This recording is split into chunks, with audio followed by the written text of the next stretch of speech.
Still waiting for our teeth, huh? We are. What I decided. Did I say anything useful to you?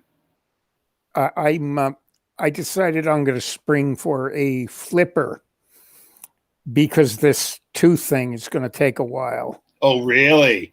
Yes. Is that the link you just put up? No, not yet. I haven't put it up yet. Man, oh man! So you're still. How long? What did he say? What is it? Still the healing thing that's happening, or is it the piece isn't ready yet? I think it's more the COVID thing that he's backed up like crazy. Yeah, that's troubling, man. Yeah, I mean on every level. The good news, of course, is I got my second shot yesterday. Nice, 1051. Yes. You notice that was interpreted by everyone as a bidding price, that the bidding was up to 1051. I know. Yeah. Thank God you got it, man. Thank God. Well, it turned out not to be a problem because there was a reserve at 11. Nice. All right. So I have the link up. Join us on the Seth and Jack page. Seth and Jack Show page, and there we go. That's up there, and you and I are live. Okay, what a collection of fuck ups across the aisle from us, Jack. Unbelievable. What a collection, man. Have you ever seen that? Globally, I think you have to leave U.S. history in order to find a political party globally that has fucked themselves this badly. And continue to. That's the really interesting thing. There's been no attempt to rectify what everyone sees as not a good direction. Yeah. I mean, not voting for the COVID bill. How do they explain that? Some of them are trying to backtrack on that now. I've seen a number. Are they? A number of Republican senators are kind of like, "Hey, it seems like that was a good idea in the first place. Maybe I should have supported it." Oh, really? Yeah. So I kind of wonder, what the idea behind all that is. If there's any kind of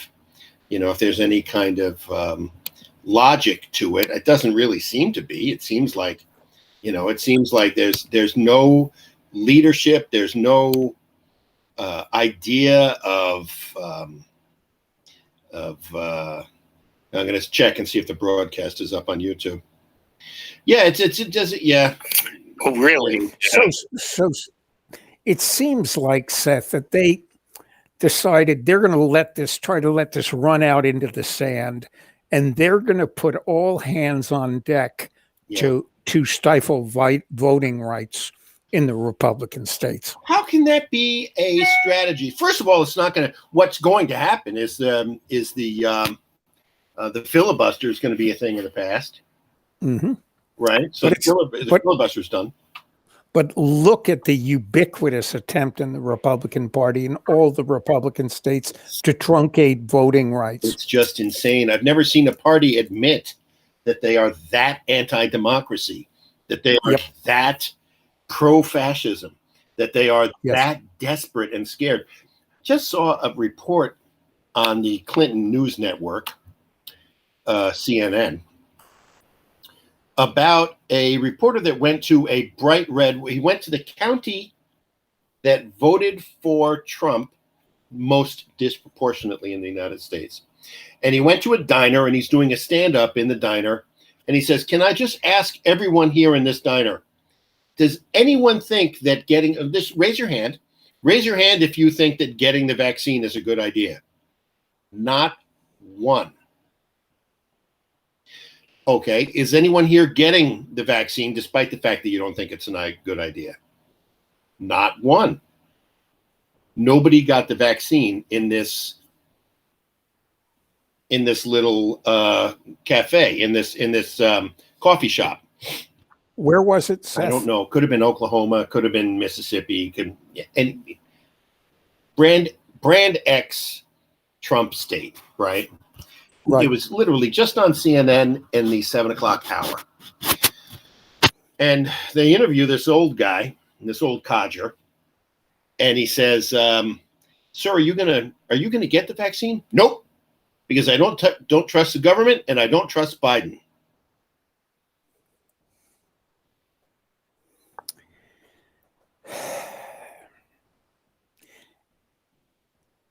You know, all the time that you and I have spent trying to analyze Trumpers, and that's over 4 years, Seth, we spent doing this, discussing this. Yeah, we're close to 5 now, buddy.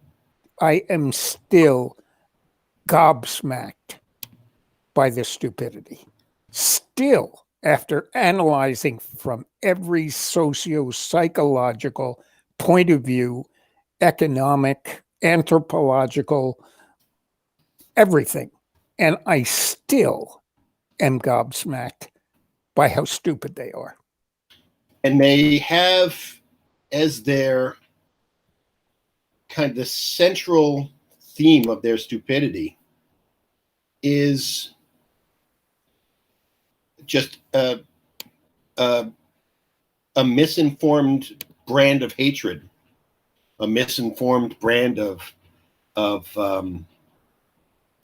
desperation and anxiety, and it comes from a deeply, deeply emotional place. And there's been a segment. One thing that you and I have been saying for quite some time now is that there's a segment of the U.S. population that's been radicalized. These people have been as radicalized as anybody in ISIS. They've been as radicalized as anybody in the Taliban. You know what the only difference is? There is no central theological motivating factor. Their theology is the disappearance of white authoritarianism. Do you think that religion could have ever survived without the component of fear and hatred? I saw, it's funny you should mention it. I don't know if I talked to you about this yesterday. There was an article that I read that said, it might have even been on Drudge.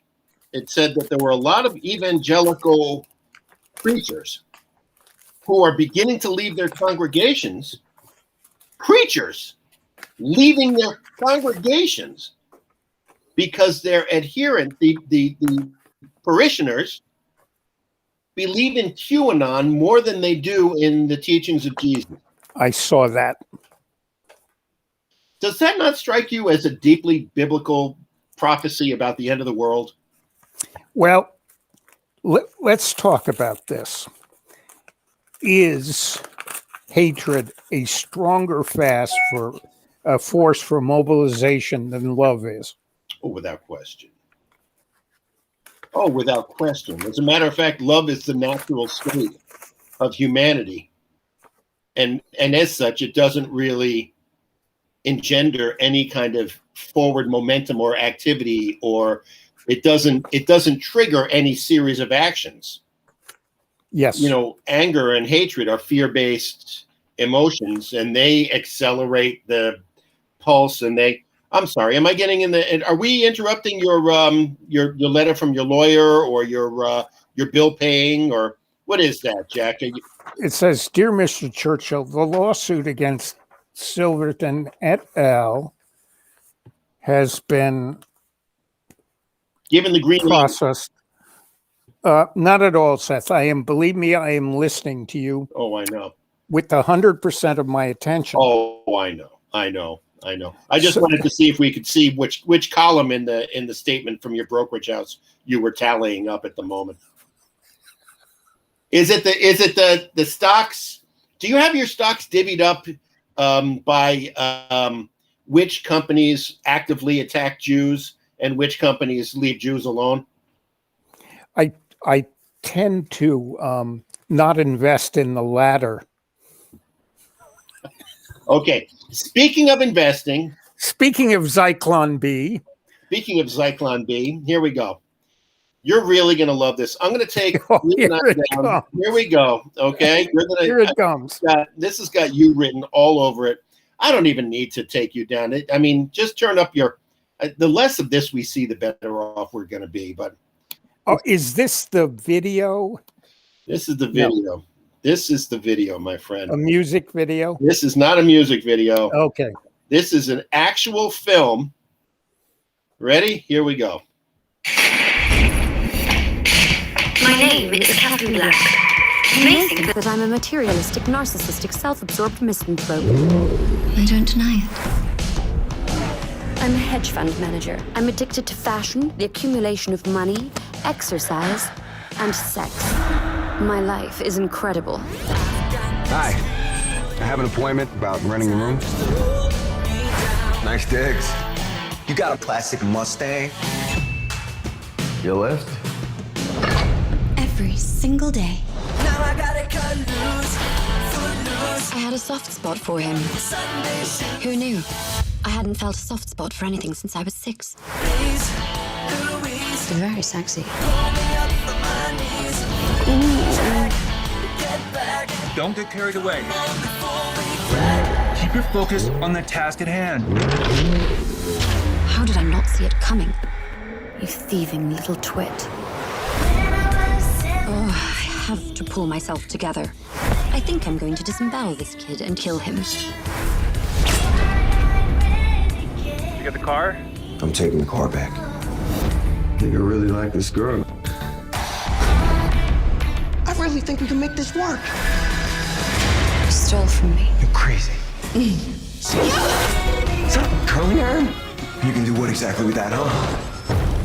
Okay, maybe I was wrong about the curling iron. That really escalated. No!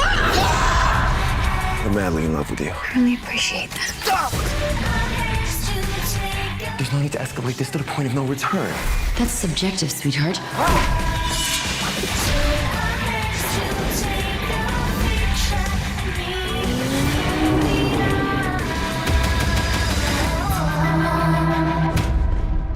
Can we take a water break?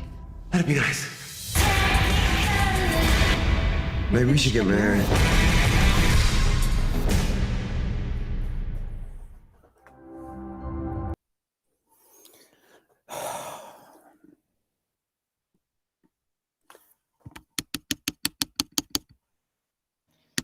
Yeah, I muted myself because we get we get feedback when I understand that. I sort of like you muted. Thanks. Hey, listen, was that not the worst piece of shit you've ever seen? Notice that one of the titles said comedy. And I was thinking, I haven't seen any yet. Yeah. You're gonna love who the director producer is. Tell me. That woman who starred in the film is also she's also the creative force behind the film. And she paid for it. No, her husband, Steve Mnuchin, did. You're joking. Nope. You're fucking kidding. I'm that fucking serious. Oh my God. Yeah. Seth, I am literally speechless. Isn't that fabulous? That is the manifestation of the Trump aesthetic. Brought to you live on film by Mrs. Steve Mnuchin. What you just saw was what Steve Mnuchin's wife's idea of artistic expression is. Not only that, her self-identity, her idea of herself and her aspirations.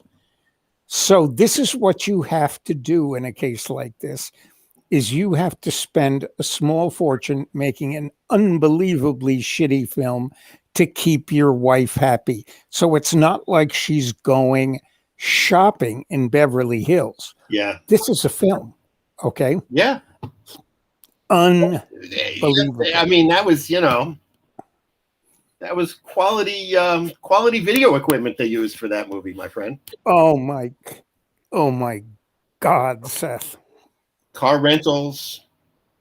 Oh, let me show you the thing I just got. I showed it to you, to our friends. You see this little thing here? Machine I just aluminum. got this from Amazon. This is a volume control, and I'll tell you why I need that. It's because whenever I watch films on Netflix on the computer, and inevitably they almost don't compress the films when it comes to audio. So what happens, you'll have an intimate, nice little conversation followed by 10 minutes of guns and cars and everything under the sun. And Hollywood has always had this feeling that louder means better. Yeah. And so it was making me crazy. So all of a sudden I had it at a volume where I could understand the dialogue. And then all of a sudden the house started shaking and Maggie would go apeshit. So I bought this wonderful little thing that I have sitting in front of me, and it's a beautifully weighted volume control, which if you want, it glows. It glows in the dark. And so you can see it while you're watching films. Yes. So I'm watching a film and I just have my hand resting on it. And I just see the sequences coming up. You can see the cuts about to come. Okay. Yeah. And I just turn it down. And then I wait till it's over and I turn it up again. And it is the most useful thing I think I've ever bought for my computer. I adore it. So speaking of your computer and watching things in the privacy of your own office, as people do, are you familiar with the Spanish porn star named Nacho Vidal? I can't say that I am, Seth. And if I was, I wouldn't mention it. I know. I can't blame you. Nacho Vidal is a Spanish porn star. He has been charged with reckless homicide. Now, by the way, porn stars and wrestlers seem to get into all sorts of trouble. But here's a guy, Nacho Vidal. He gets arrested for reckless homicide. And he was involved in a kind of shaman ceremony, right? And he kills a guy, and I'll show you his picture. This is Mr. Vidal, right? Mm-hmm. And he kills a guy by using the skin of the Colorado river toad. The skin of the Colorado river toad contains a hallucinogen named DMT. And DMT is used in the treatment of anxiety and post-traumatic stress disorder. But if you take too much of it, you end up like Michael Jackson.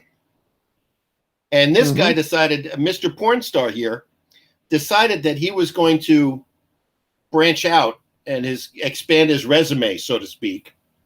And he decided that he was a shaman, much like the one that broke into the Capitol with a fur hat with horns on it and Thor's hammer tattoos on his belly and all sorts of other accoutrements. Well, apparently, this is what lost souls do now. You become a shaman and you vaporize Colorado river toad skin in a smoke, and the guy who inhaled it ended up dying.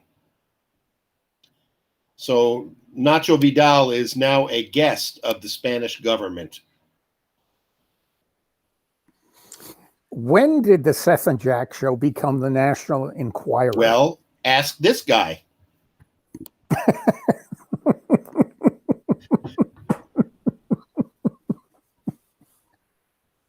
Why don't you ask this guy? Because, Roger Stone. Now, here's a guy. I'm not sure if you're paying attention to this or not, buddy boy, but Mr. Roger Stone's name has been coming up a lot recently. Not in the press, Jack. not only on CNN and MSNBC and all those other channels you and I like to watch because we're liberals and we only listen to fake news. No, Jack. Roger Stone's name has been coming up in listings from federal prosecutors. Oh, well, what a surprise. As they investigate and indict members of the Oath Keepers. Why is this important, you might ask? Because this is the connection between Donald Trump and Roger Stone orchestrating the insurrection so that Donald Trump can stay in office. All of those Oath Keepers with their tactical gear and their radios and their odd habit of protecting Roger Stone as bodyguards and their odd habit of speaking with Roger Stone about all sorts of different things all the time. Well,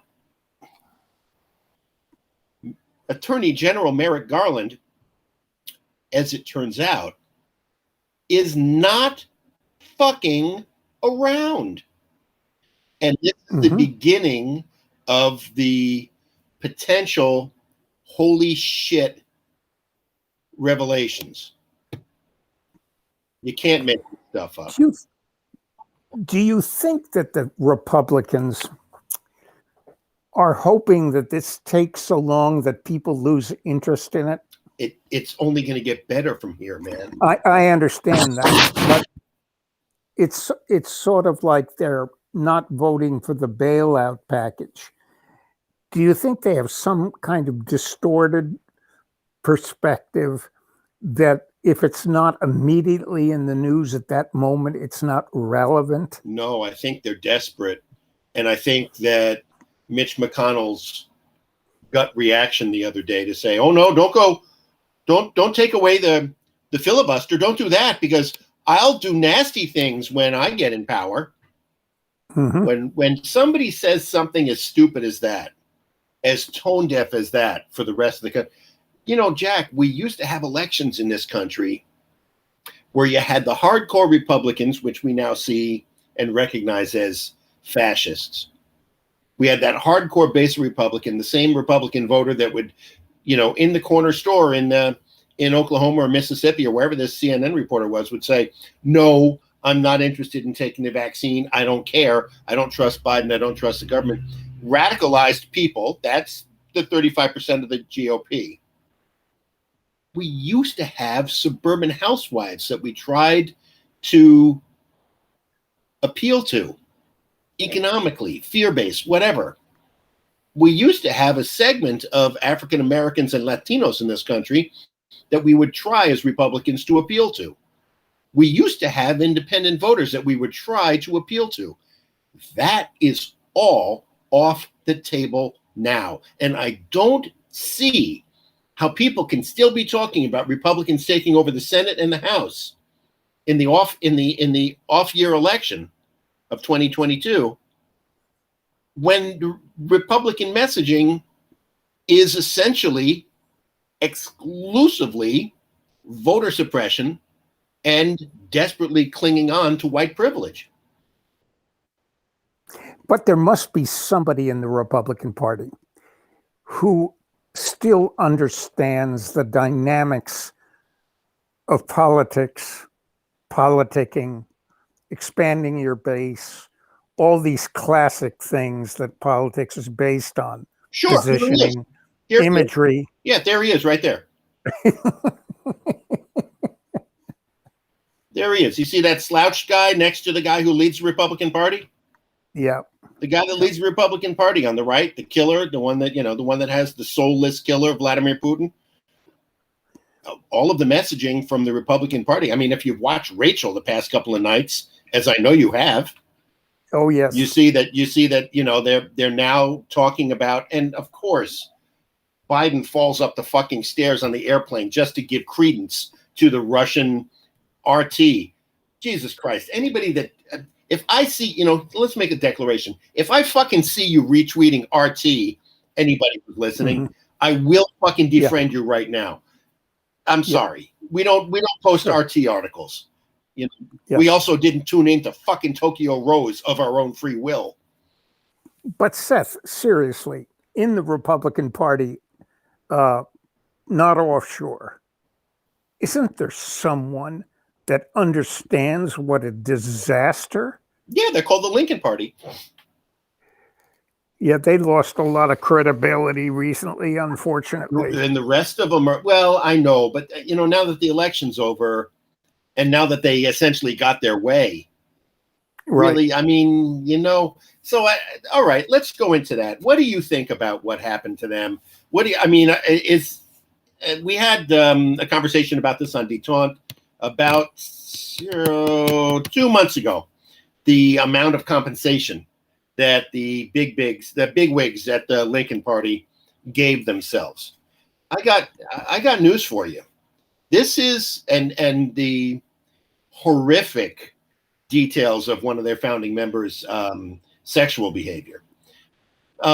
Sexual behavior aside, and if you want to talk about Deshaun Watson and young NFL players and that the desperately thoughtless manner with which they conduct themselves sometimes, we can get into that.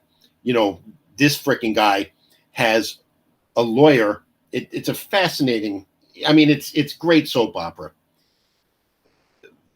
But the Lincoln Project, that's the amount of money that Rick Wilson would be making as a consultant. If you spend 18 hours a day on the Lincoln Project, you don't do it for a pay cut if you can raise money, right? That's the only defense I would give them. I wasn't thrilled about it. And, the Bernie bros who hate the moderation of the Democratic Party, the bros and the Bernie femmes who loathe, they represent the left wing of the Democratic Party. They're the AOC branch of the party, the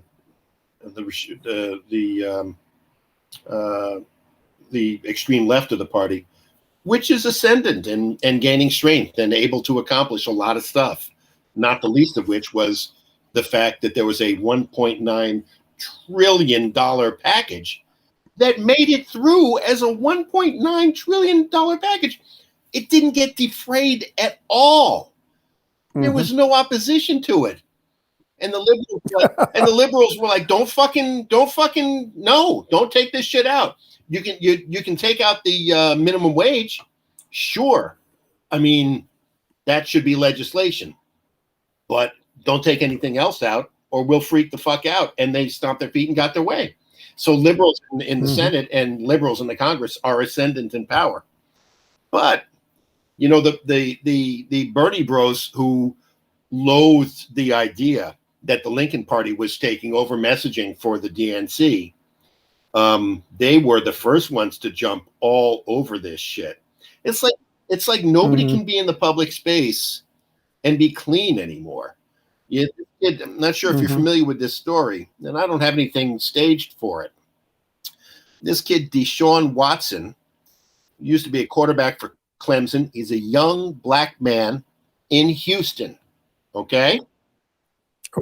Is this a football story? It's a cultural story. It's not really a football story. Okay. You'll appreciate what's happening here. White billionaire owns his football team. Previous head coach trades away all his talent, all the people surrounding him. The team's in the shitter. He says, okay, well, you fucked up, but I know you fired the head coach. All I need is a little bit of input on who we're going to hire here.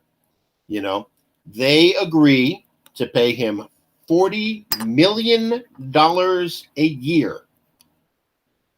That's a lot of change. One of the top quarterbacks in the NFL, young black man, okay, goes out and apparently now wants to be traded because they didn't consult with him. The white people who run the team were like, no, fuck that. We're not having this black kid tell us who to hire as a head coach. I pay him. He's not telling me who to hire. So we don't talk to Deshaun Watson about who's going to be the head coach. Well, that didn't sit too well with Deshaun Watson because they told him they would. So he demands a trade right after being paid $40 million for a year's work. He demands a trade. Well, in Houston, they don't take kindly to young black men exerting their professional prowess and leverage. It drags on. We're not trading Deshaun Watson. We don't give a shit what Deshaun Watson says. He's staying a Houston Texan, a Texan forever until the end of his contract. Then he can go. But we signed him, and we're entitled to have him play for us. He digs his heels in. I'm not playing for them. Here are the teams that I will play for. And it goes on like this for a month or so. All of a sudden, yesterday, we find out that a Houston lawyer with close ties to the ownership of the Houston Texans has filed suit on behalf of not one, not two, but three female masseuses who say that young Mr. Watson took some liberties and forced them to do things that were unpleasant when he was receiving a massage from them. And then all of a sudden today, the number swelled to 7, including a young woman who claimed he forced her to perform oral sex on him. And then the lawyer who is friends with the owner of the Texans comes out and says, ultimately, we have 12 plaintiffs. We are filing civil charges. We are filing civilly. And now the NFL itself is investigating young Mr. Deshaun Watson. So here we have sexual abuse allegations on the one hand. So we have another Me Too moment. And on the other hand, we have a white billionaire and his lawyers and his lawyer friends fucking this guy as hard as they can. Mm-hmm. They want a reason to break his contract. Seems that way.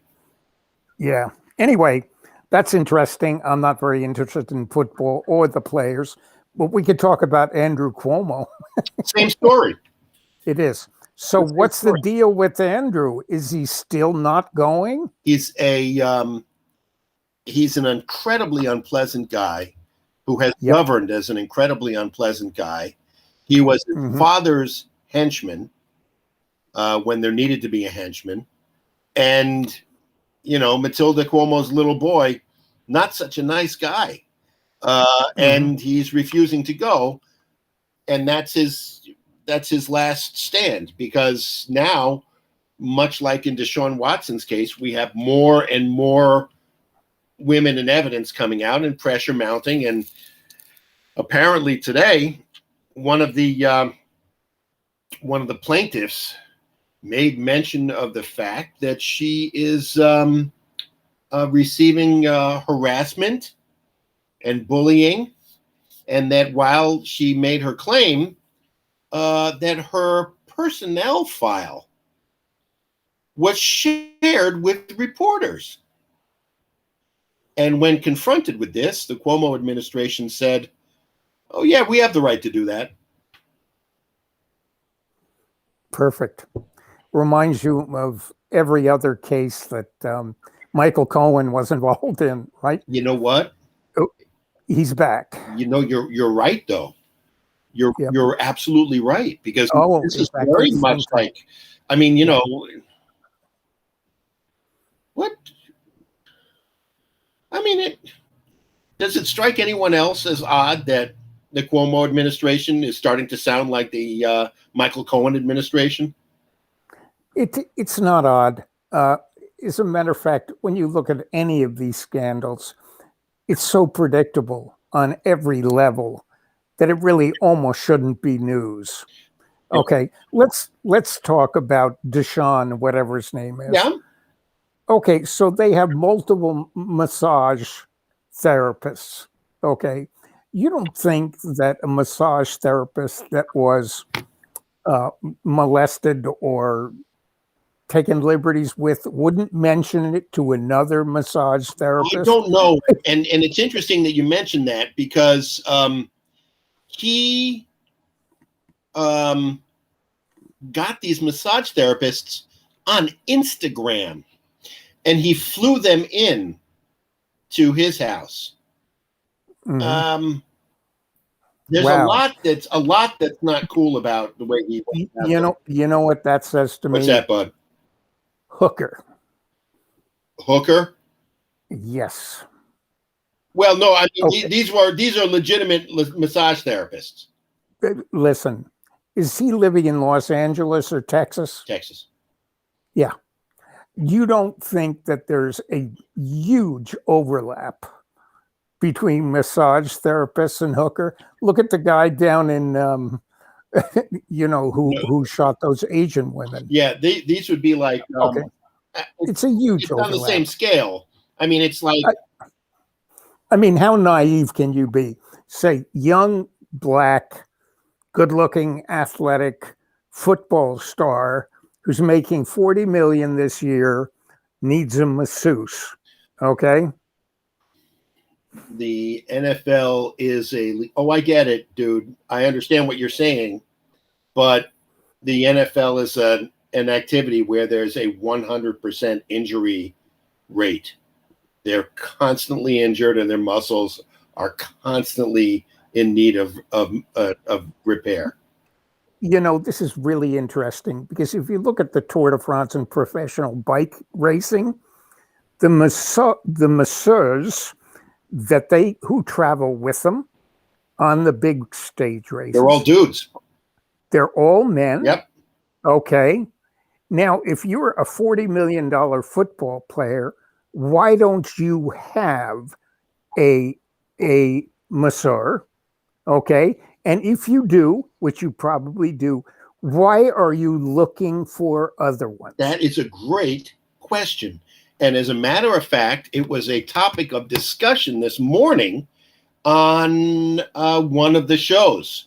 And it featured a former NFL wide receiver whose name is Shannon Sharpe. And Shannon Sharpe said, Shannon is a man's name. Shannon Sharpe said, I've had one masseuse. I've had one masseuse for my entire life. Noel says, especially the love muscle. Thank you, Noel. He's with us, the love back. muscle. But Noel's anyway, back, baby.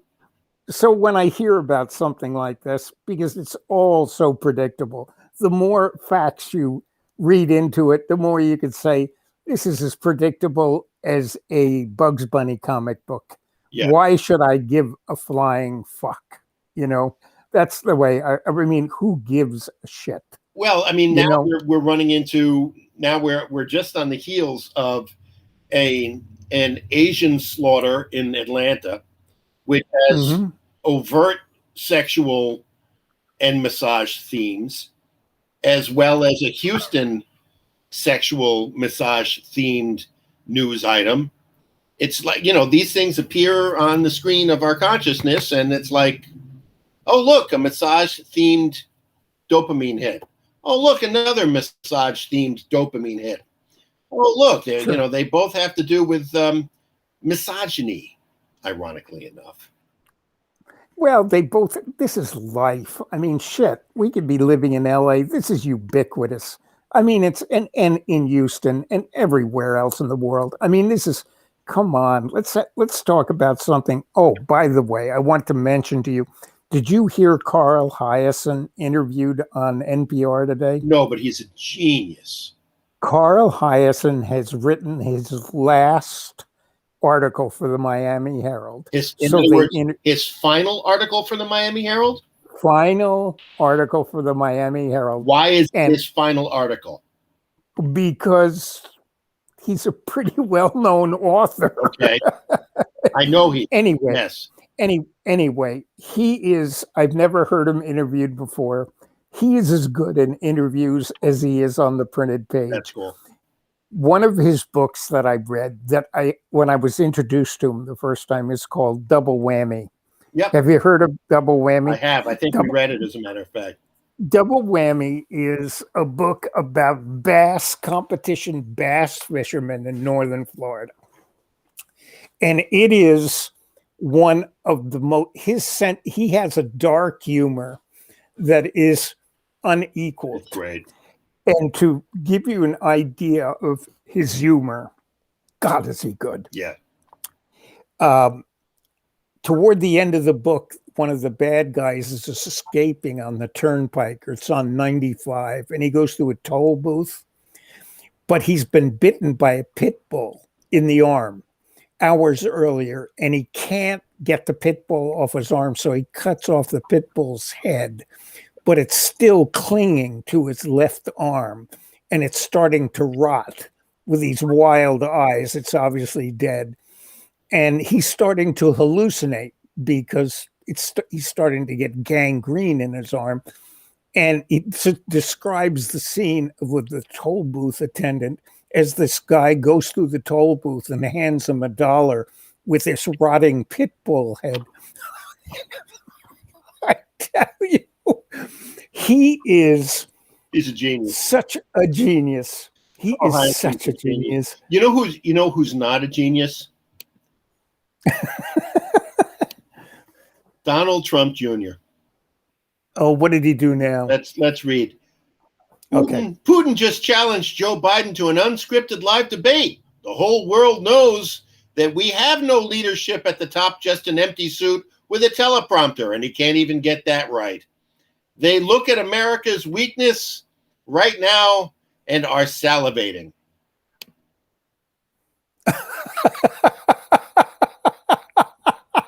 Is there anybody dumber than that little fuck? Seriously. That guy.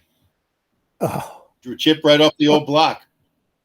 Unbelievable. Well, the last slide that I have today, the last picture that I have, a wax figure of Donald Trump that they had to take down from the exhibit space in the museum, Louis Tussauds Wax Museum. Yep. Because people who visited the museum always punched it in the face. And they got tired of repairing it, so they had to take it down. Wouldn't you, seriously, Seth? Wouldn't you punch it in the face? I fucking would. No, I'd pee on its leg. Yeah. I think that's absolutely wonderful use.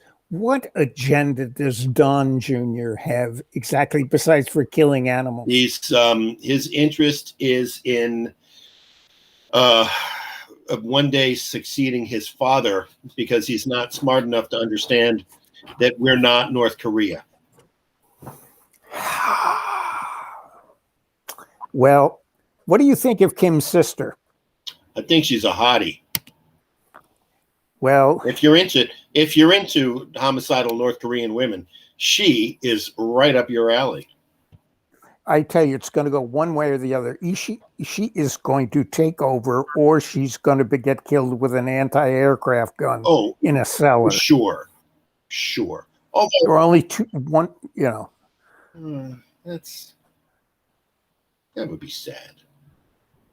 It would be. Yeah, I mean, this should be the decade of female dictators, don't you think? We've had everything else. I would love to see a female president or dictator or corporate executive that just uses the little hottie men under her for sex every day in the office. Kind of like, I don't want to say Catherine the Great, because that's not true about her. That was a rumor.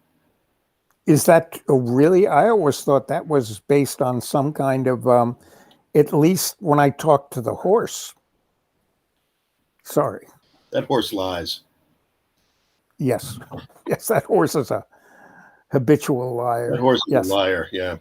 Mm-hmm. No, why do you say it's false? How do you know that? Because I believe I read it in a text that this is not something that, not that she had anything less than a normal human sexual appetite and multiple lovers, that was not unusual for the 18th century, especially not unusual for the 18th century amongst the aristocracy. And especially not unusual amongst 18th century aristocracy that were French. And certainly not amongst 18th century aristocracy who emulated the French or who wanted to emulate the French. No, I see that as perfectly normal. I see. Okay. I just wondered where you got your information. Yeah. Do you subscribe to Equine Monthly, or is there some kind of a magazine that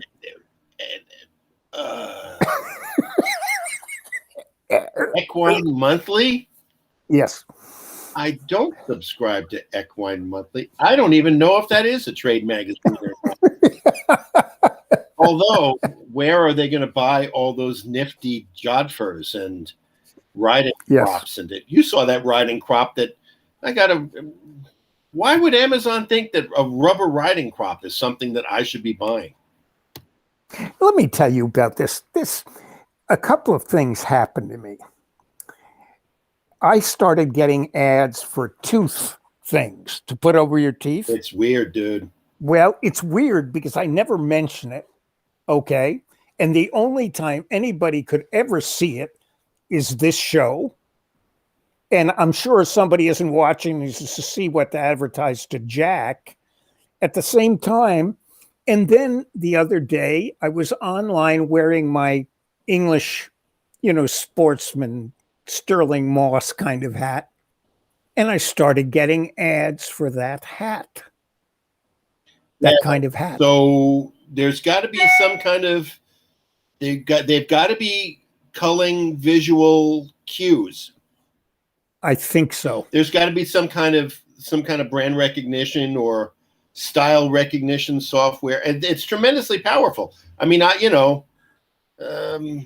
wanted to buy AJ a treat the other day, so I was on Facebook and I thought, well, okay, so Noel says the algorithm is unbelievably on both Facebook and especially on YouTube. So the question I want to ask Noel is does the algorithm analyze video? Okay, you can understand analyzing text. That's easy. It looks for keywords and stuff. And in stills, but in stills and video, what is it looking for? It's an interesting question. Because Seth, if it did, I'm sure they would be Thank you very much. Advertising all sorts of ugly shirts from Walmart to you. Yeah, this is not from Walmart. Next generation AI. The question is, how far is it developed, Noel? Dude, enough to market dental and clothing shit to you. Yeah. It must. Yeah. I don't think there's any way around it. I think that's, we're sitting here using this technology, and yet, Jack, I have to tell you that the algorithm is also very fallible. The reason that I'm off Facebook for posting advertising and streaming, I'm blocked from advertising and streaming right now because of the picture that I posted with Hitler holding up the Bible. Compared to Trump holding up the Bible side by side, because they thought I was posting fake news, right? Because it was Hitler and it was evocative and it was a obviously doctored image. They thought that was kind of Oath Keepers, Proud Boys, whatever. And I got reported by somebody. Let's do a test. I'm going to hold up this can of Grizzly. Okay. Just going to hold this up. Yep. I'd hold up a guitar, but I get thousands of those anyway. Yep. So I'm going to hold this up, and then we'll see on the next show. I'll come back and see if I get some kind of an ad. Take some screen caps. Yeah. Yeah. And it It's migrates. So, Noel, you think it migrates over different platforms? In other words, it's not the platform itself, but it's something impregnated into the platform on multiple platforms? That's an interesting question. I would say, where is this software going to run? Well, it's going to run on the main servers. Okay. So if it's a Facebook server, an Amazon server, that's where it's going to run. And it must be doing, it's obviously not, it's doing screenshots is really what it's doing. Yeah. It's doing a screenshot of you and I. Okay. And maybe it just sees that I have 2 teeth that are missing. Facebook, of course, because I think they are the leading edge, Seth. They may be doing it more than anyone. I'm really unhappy with this platform, man. With Facebook? Yeah, I'm exceedingly unhappy with this platform. It's like, there's a difference between, being neutral and having a problem with people who advocate for fairness. Having a problem with people that attack fascists. It's not an even playing field. Fascists don't enjoy the same rights as the rest of us when they're trying to destroy our democracy. I'm sorry, it's just not. Unfortunately, the law doesn't see it like No. that. The other problem is Seth, this is the private sector, man.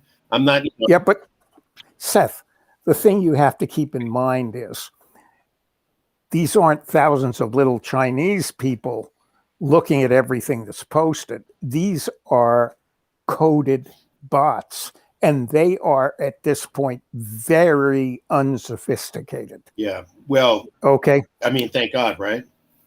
Yeah. But I mean, if they were more sophisticated, you'd see less of the shit from these people. That's what I believe. Yeah. I think it's very hard to root out. I don't hold that much animosity against them because I think that an app like Facebook creates so much good in the world that it outweighs the bad. It's true. It connects people. It does a lot of good.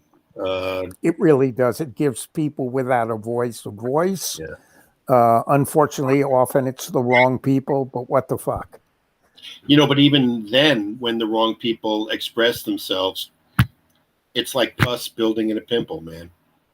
Yeah. It's got Yeah. popped. I know. I know. Once you pop that pimple, it goes away and the face is clean again. Yeah. That's just it's not an even exchange. It's not like when the Trumpists say something, it gets any traction in this universe. Right. And, we talked about this before, Seth, but just like the magazine publication world, Facebook is like Life magazine or Time magazine. Eventually, there are going to be 30 or 40 Facebooks, and each one dedicated to a point of view. I agree. Now, Noel wants to know if you have a digital assistant. I can tell you right now, he doesn't have a digital assistant. There's no Alexa. There's no Apple. There's no Google Assistant in the house. No.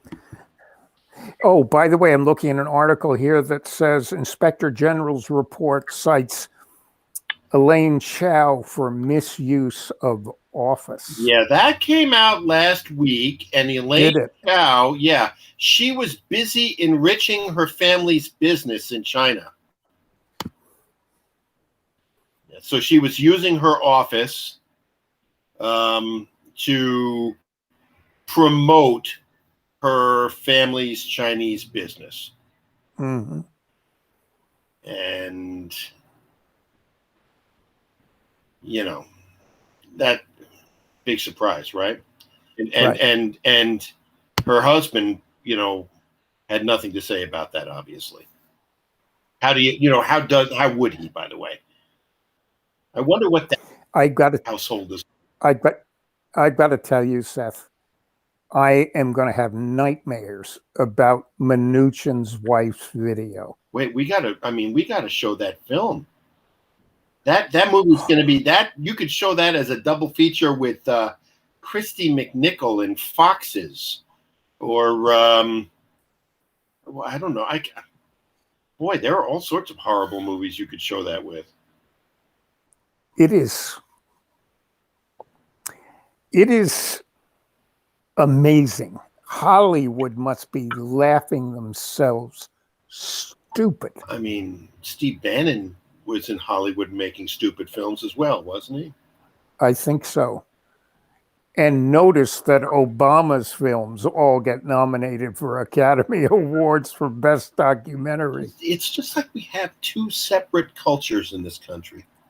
We really do. We have the culture where you have this mouth-breathing elderly idiot with a baseball cap, a stupid, slovenly, dirty, fucking idiot that, uneducated, mouth-breathing sack of shit with low expectations who says that he won't take the vaccine.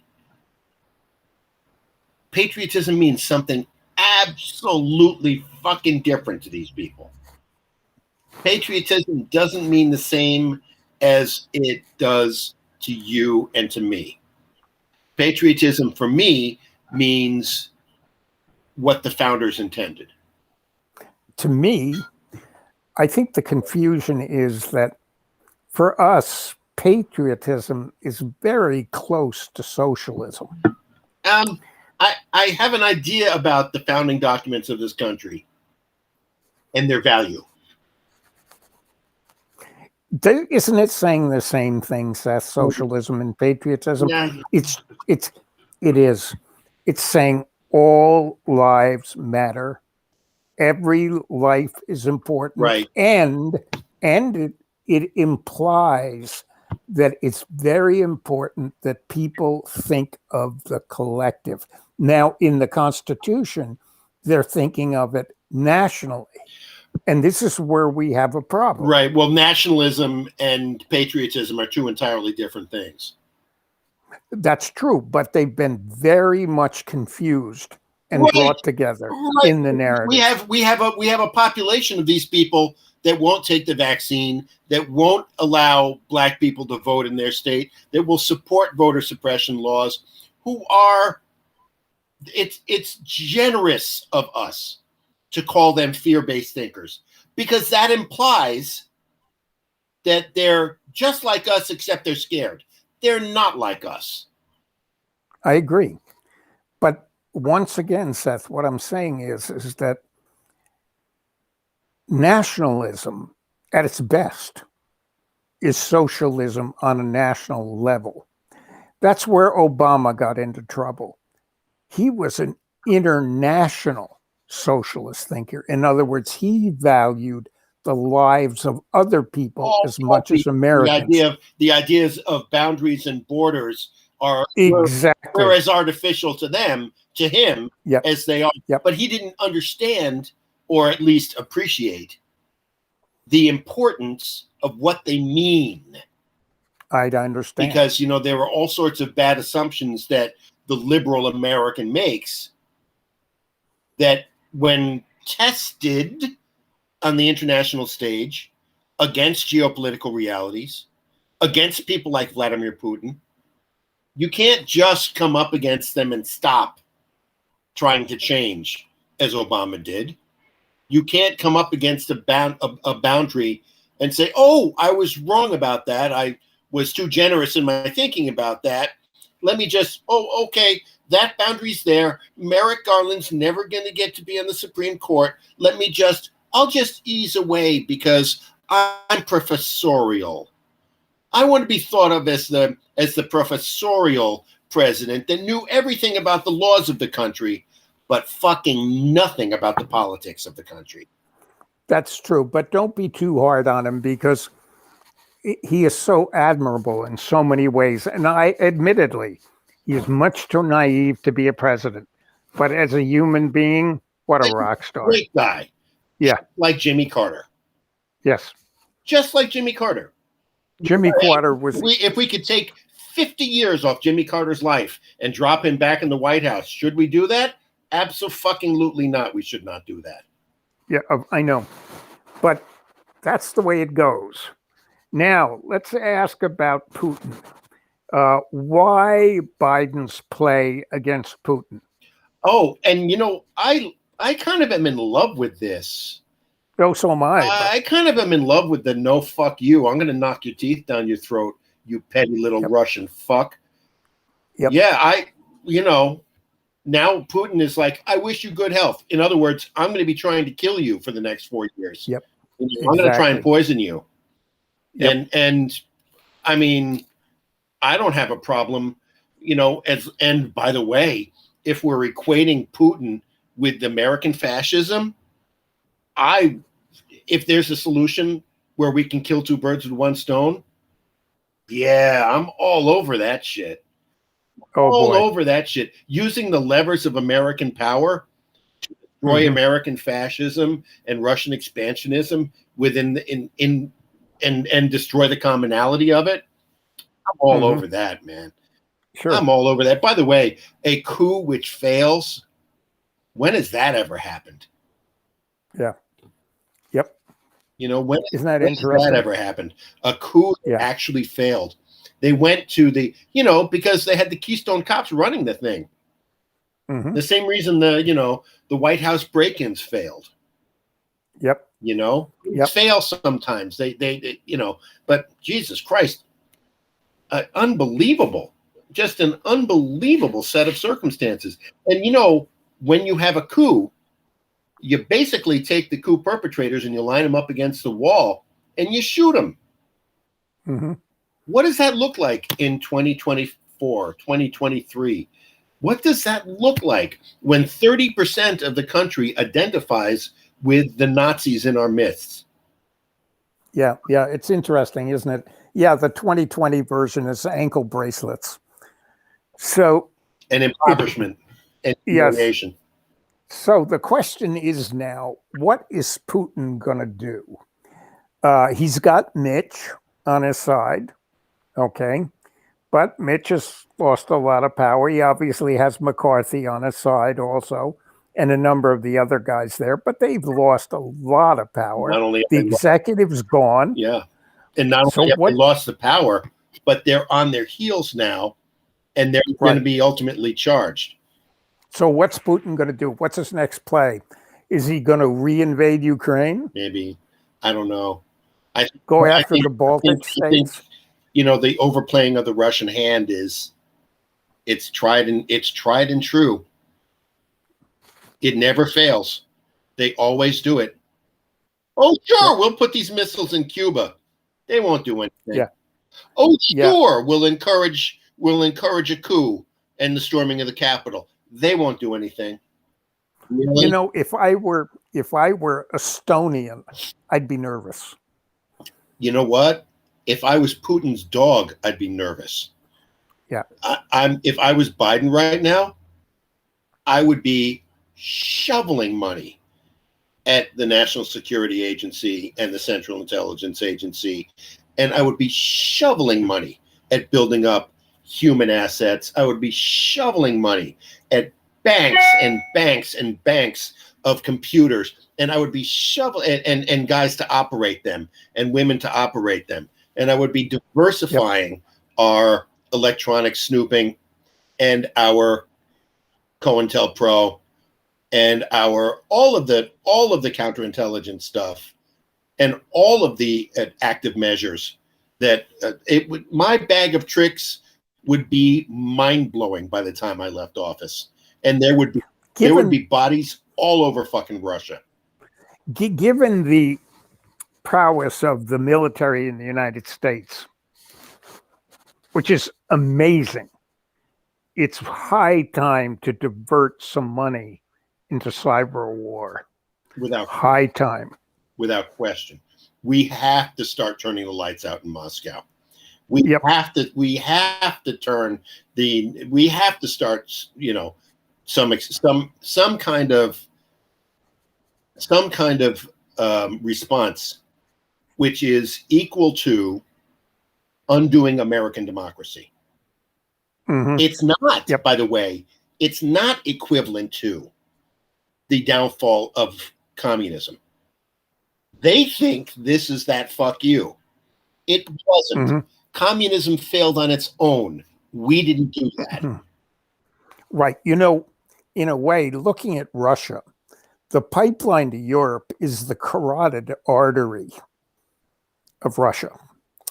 And I told you that story about years and years ago. There was a huge explosion in Eastern Russia, somewhere in the Urals. I mean, way in the middle of nowhere. Mhm. Huge. And it looked like a nuclear test. It was that big. Mhm. And I think it was Reagan called the NSA and said, what the fuck was this? And they, against their better judgment, went to the Oval Office and said, Mr. President, we realized years ago that the Russians are trying to steal a piece of software that we use to regulate the pipeline between Texas and New York. And it makes all sorts of decisions on flow speed, reversing flow, depending on whether it's gas or oil, and it controls all the valves. So we made a version of this and let them steal it. And this was a couple of years before that happened, given certain parameters, input parameters, sensor parameters, it would shut a valve and reverse the flow at high speed and something. And that's what happened. So I'm thinking, given cyber war, given that pipeline, given the fact that Russia's basically a gas station, okay, if they could, without manipulating markets, Saudi Arabia and Kuwait and so on, but if they could come up with some kind of software, that would be many, many times more effectual than turning the lights off in Moscow. Yeah, I mean, they've got, basically they've imprisoned Navalny, who is the head of the opposition there, and you've got people who are storming the streets as of a month ago that were interested in having a viable opposition in Russia / getting rid of Putin. So the appetite on the street is there. And it's important that when you talk about geopolitical strategies, it's important that the United States doesn't turn into I'm angry with Russia and I would love to get some revenge. My ultimate revenge would be Putin executed and Navalny installed, and Russia being a genuine ally of the United States for the first time, really, in our collective histories. Russia has always been an adversary, and I don't understand why there's no natural basis for that. There's no ethnic animosities. All the Russians that have ever come to this country have done extremely well for themselves. And these people are a collection of savage fucking pirates in their government.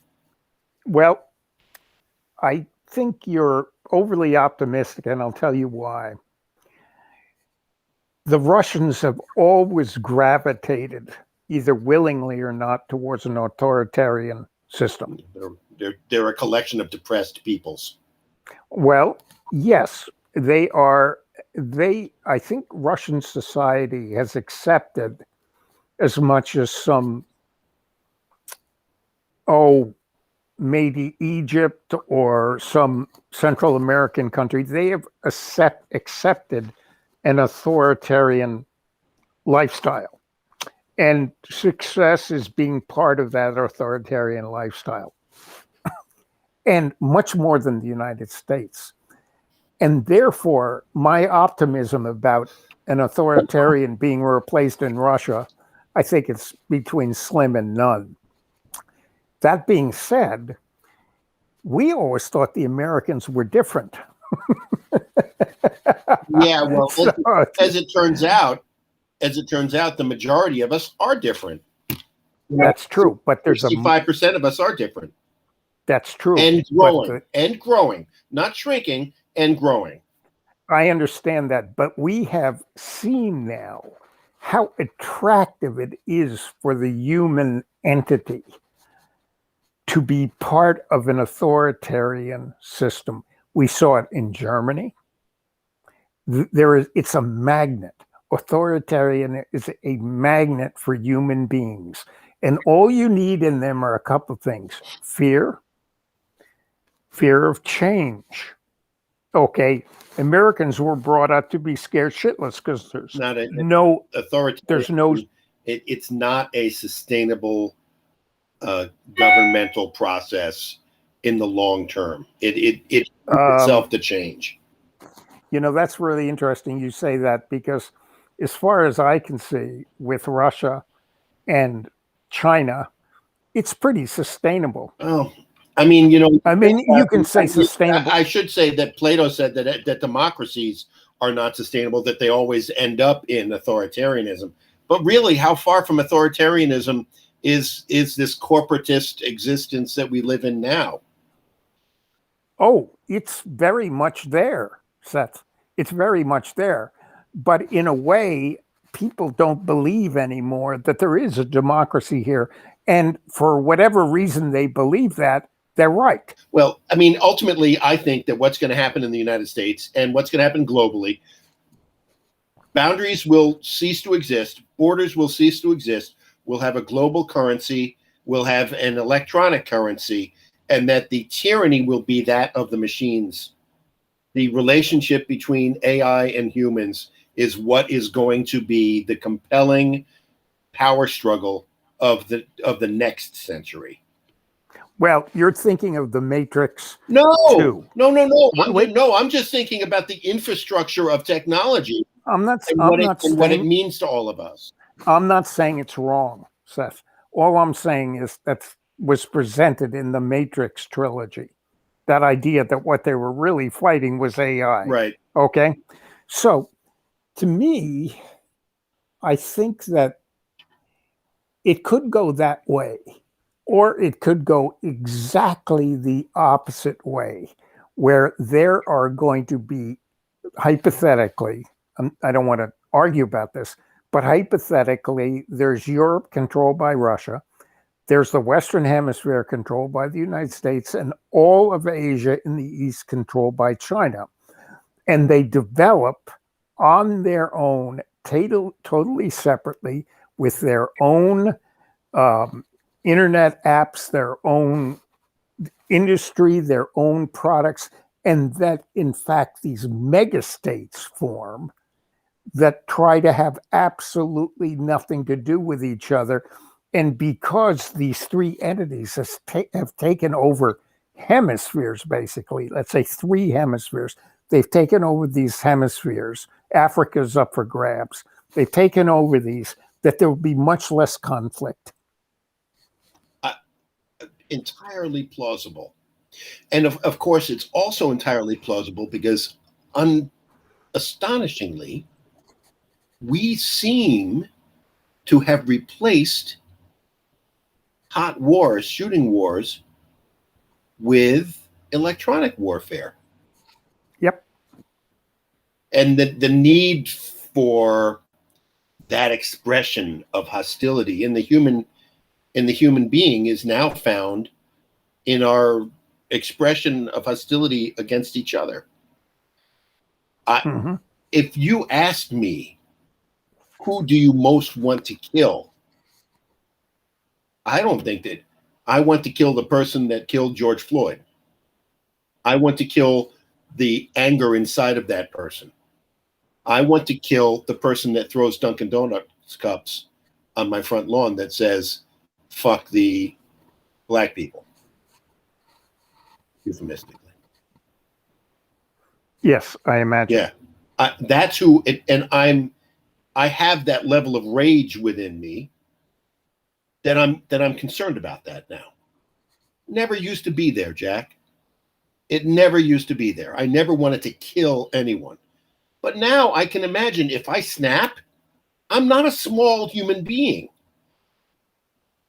If I hit somebody, I don't know that I could stop if I got my hands on the right person. And that never used to be the case. I've been driven to that level of animosity by technology, by the availability of the understanding of who those people actually are and who I am and who I choose to advocate for.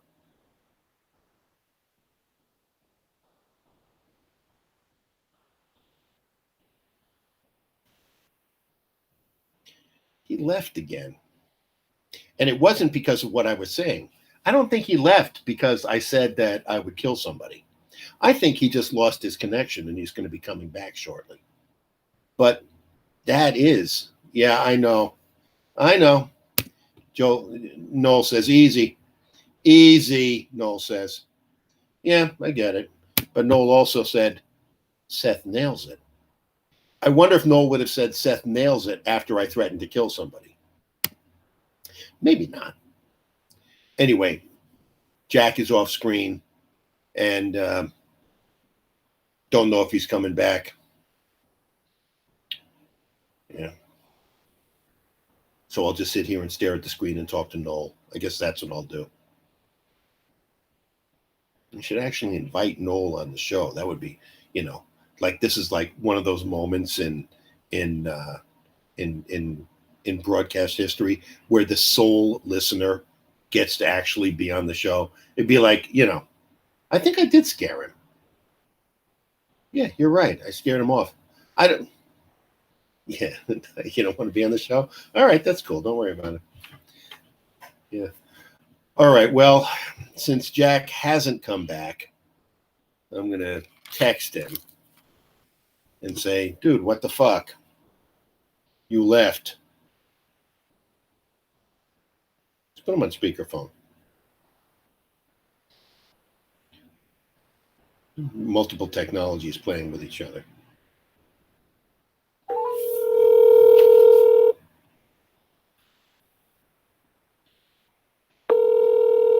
Boy, the internet went down hard there, buddy. Yeah, are you without internet now? Yeah. All right, I'll just end the show. Thank you. Yeah, isn't that interesting? Oh, yeah, it went down. Bam. Yeah, next week, same time, Friday night. And we are prevented from streaming on Facebook for one more week. And then after next Friday, we'll be... So your internet is still working, huh? Yeah, buddy, mine is still up. Yeah. Yeah, so Noel says, I would like to join the conversation. 100%, Noel. We'll set it up for next week. Absolutely. Jack says absolutely. All right. Oh man. Well, I'm gonna end the show, Jack. And okay, Daddy. Noel, thank you very much, bud. Signing off until next week.